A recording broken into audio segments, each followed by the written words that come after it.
Ngayong Chinese New Year, pasyalan natin ang nagagandahan at sagradong mga templo. Pagpasok pa lang sa gate na ito, para ka na raw nag-teleport o parang magic na nasa China. Ang nakapalibot na pader kasi sa daan papasok parang Great Wall of China. Pagdating sa dulo, ang tatambad sa'yo, isang napakakulay at engrandeng Chinese temple na nasa tuktok ng isang burol. Para sa ating mga Pilipino, visa-free ang pagpunta rito. Wala kasi ito sa China. Ang templo nasa Cebu. Ito ang Philippine Taoist Temple o kilala rin sa tawag na Cebu Taoist Temple. Ang Philippine Taoist Temple itinayo noon pang 1972 para sa mga Chinese national na piniling manirahan sa Cebu. Way back in 1957, dito sa Cebu, siguro mga less than 20 Chinese individual, nagtayo sila ng Chinese temple. Sa umpisa, maliit lang yung lupa when nakatayo yung temple namin. Sa ngayon, halos 11,000 square meters na ang lapad ng temple complex at isa sa mga pangunahing atraksyon sa Cebu. Open to the public ito, kahit sino pwedeng pumunta dito. Bawat sulok nito, bakas ang traditional Chinese architecture. Ang main temple o altar, iniaalay nila para sa kanilang patron. Our patron saint, Q Kong Kong, nagdasal kami lahat ng financial, yung health, protection from evil spirit. Dito, pwede rin daw ma-experience ang kultura ng mga Chino sa pamamagitan ng tinatawag nilang Wapoy. Ito ang tinatawag namin na poy.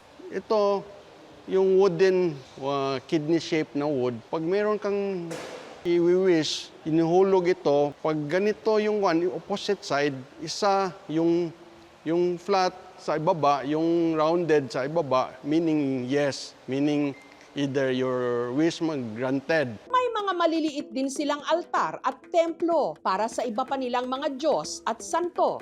May matatagpuan din ditong wishing well. Yan hirami sa wishing well kay nag-wish mi sa among ipangandoy nga unta magkaroon mi o anak kayong duha. At ang isa raw sa sinasadya rito ng mga bisita, ang kanilang viewing deck kung saan matatanaw ang makapigil hiningang Cebu City view. Actually, the structure, it's like parang wala ka dito sa Philippines. Na-feel ko yung pagiging dito, yung Chinese. Pero paalala ng pamunuan ng Philippine Taoist Temple, attraction man ito sa mga turista, ang templo puok sambahan. Kaya para mapanatili itong sagrado, may ilang bahagi nito ang hindi pwedeng puntahan o litratuhan. In-encourage naman namin lahat pumunta dito. Basta sa amin lang, nandito kayo sa temple namin, respect lang. Minsan, medyo malaki na yung boses nila. Yung hiningi lang namin, yung temple namin, at least solemn. Hindi lang dagat at surfing ang pwedeng sadyain sa aming probinsya ng La Union o LU. Meron din kasi ritong engrandeng templo kung saan matatanaw ang ipinagmamalaki naming dagat. Sa San Fernando City, ito ang Macho Temple. Ang Macho Temple ay itinayo noong 1970s ng ating mga Filipino-Chinese community. Pagpasok pa lang, bubungad na ang nagtatayugan nilang 5-door gate o archway kung saan may nakaukit na Chinese symbols. Yung lion and dragon, they are protector animals. And naniniwala sila na they are supposed to drive the evil away. So, kaya naglalagay sila ng mga ganyan as a way to spiritually protect that space. At dahil nakatindig ang templo sa isang burol, ang view rito, San Fernando Bay. Iniaalay raw ito ng mga deboto sa kanilang patron na Diyosa ng Karagatan. Itinayo siya in honor ni Macho, yung ating goddess of the sea. Sa ikalawang palapag ng main temple, makikita ang altar para kay Macho na napapalamutian ng ginto. Dito nagdarasal at nag-aalay ng kandila at insenso ang mga deboto. Si Machu, kinikilala ito parang promotekta sa ating mga manlalakbay at ang ating karagatan. So yung mga paniniwala natin the past years, pinoprotektahan niya tayo sa mga malalakas na bagyo or sa mga nangingisda. Naabutan namin dito ang debotong si Phoebe. Catholic ako. Pero na-encourage din ako ng partner ko na to pray and then to believe. Ang sadya niya rito, ang pagsusunog ng wishing o money paper. Inaali namin siya doon sa taas habang nagdadasal. And then after a while, baba kami dito para sunugin siya. Para somehow pagka naging ashes na siya, at least we believe naman na mag-grant yung wish. Naging tradition na namin na somehow pagka may time kami, nagpupunta kami dito para mag-thank you. And then after namin dito, nagpupunta kami sa Catholic Church para magtirig ng candle. Bilang pagkilala sa kanilang Diyosa tuwing Chinese New Year at Macho Festival, nagsasagawa sila ng maingay at makulay na dragon dance.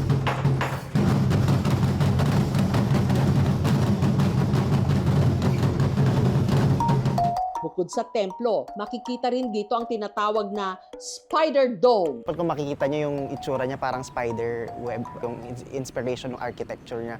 Ang balikbayang si Alice mula Switzerland sa Machu Temple piniling magliwaliw kasama ang kanyang pamilya. Na-intrigue lang ako dahil sabi nga maganda tong lugar. It's true, maganda talaga yung lugar. Sa pagpasok ng Year of the Fire Horse sa Chinese New Year, sana sa ating lahat sumipa at umarangkada ang swerte!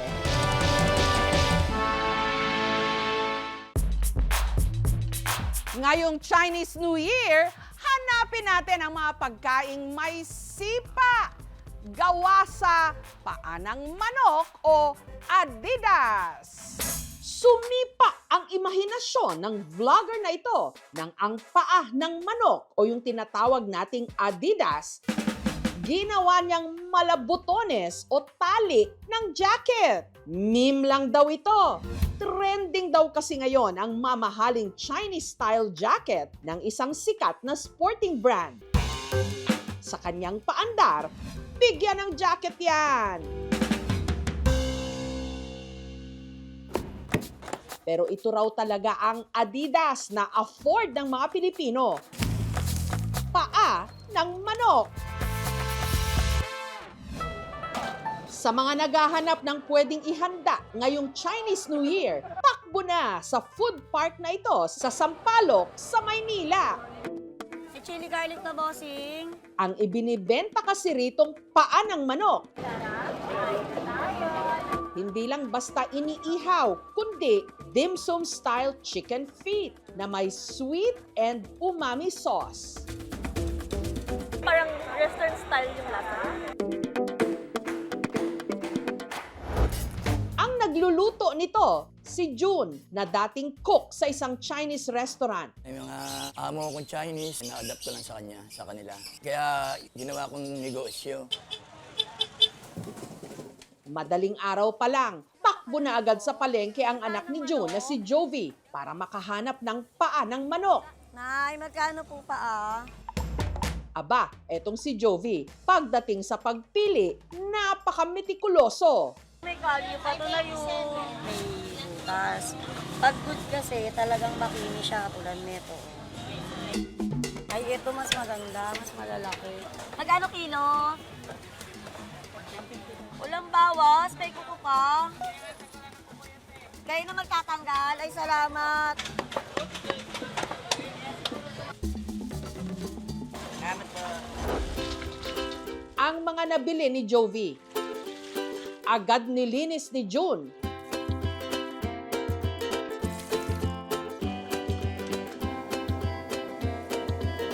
Lunch lang natin para matanggal yung mga impurities niya. Luya at saka green onion leeks. Siguro mga 30 minutes.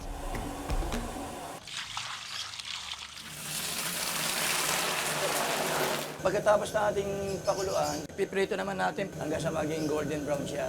Mga 30 to 45 minutes yan.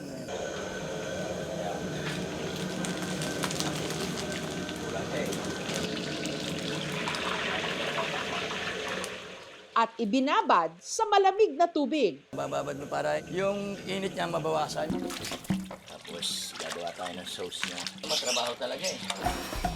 Naggisa muna siya ng luya, dahon ng sibuyas at bawang. Tinimplahan ng star anise, toyo, oyster sauce, at asukal. Ihalagay natin uli yung chicken feet. 30 to 45 minutes uli bago hanguin. Kasama yung starch. Pampalapot lang.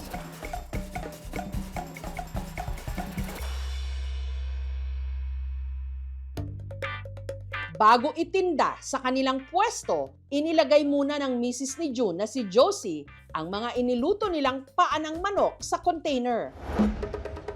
Kada tab na may 1 dosenang paanang manok, 320 pesos. 85 pesos naman kada 3 piraso. Ito po para sa mga tingin-tingin, yung a la carte namin. Meron din kaming rice, kapatner nito. Kasi pag yung iba naman gusto nila nakatab. May chili garlic to.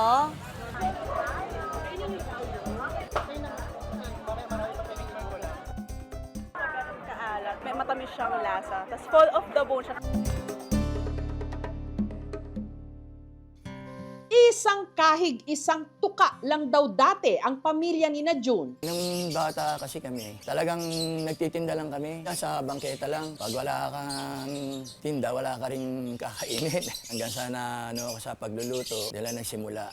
Pero ngayon, kumikita na sila ng mahigit 10,000 pesos kada araw. Uy, tara na. Ang paborito naman daw na pulutan ng taga Navotas na si JR, hindi lang daw gawa sa mismong paa, kundi pati na sa kuko ng manok. Feet charon. Anyone?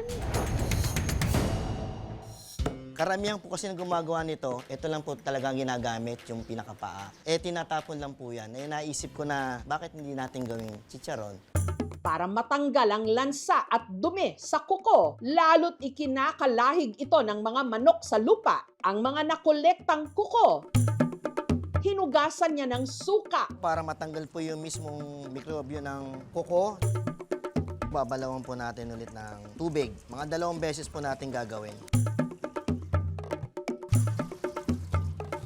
Titimplahan po natin yung mismong kuko. 2 kutsaritang patis. Optional po kung gusto nyo maglagay ng pampalasa ng MSG. Kalamansi po dapat, importante meron. Mamarinate po natin siya ng mga 20 to 30 minutes. Sunod niya itong isinangag sa kumukulong mantika. At nung golden brown na, pwede nang pulutanin.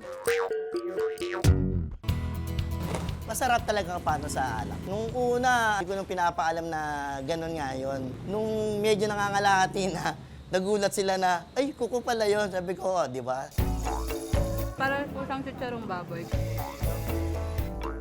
Nasang cornic eh. Nakunguya kaya lang matigas. Kung wala kang ipad, hindi ka mangunguya yan. Anong reaksyon mo na mga kukuya ng manok? Ew.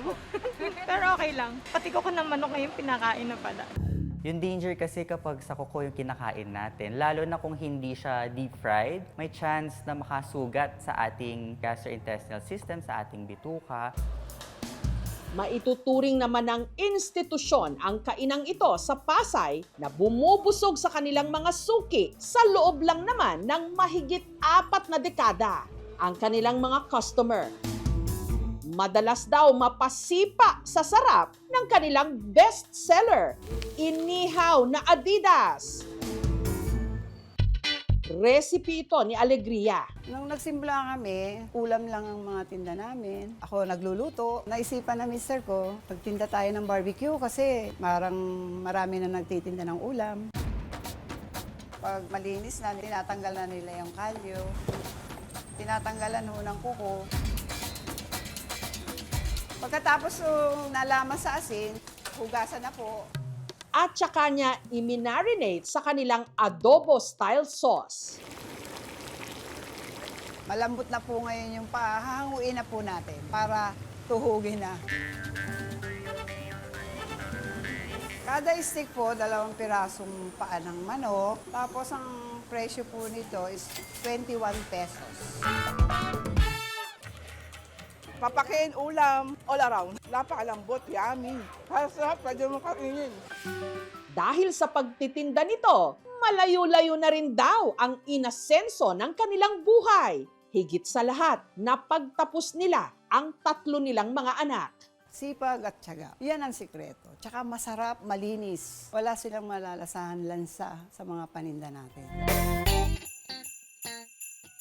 Magandang source yung pagkain ng manok ng collagen, which is a good protein that helps with skin elasticity. In terms of nutritionally, delikado, especially for those with kidney disease kasi mataas sa phosphorus ang paa ng manok. Tapos, since balat yung majority ng kinakain natin, mataas din yung cholesterol.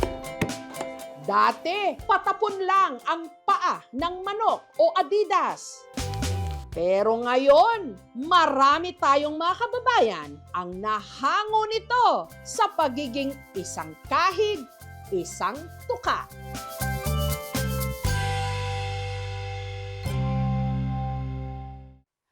Thank you for watching mga kapuso. Kung nagustuhan niyo po ang videong ito, subscribe na sa GMA Public Affairs YouTube channel.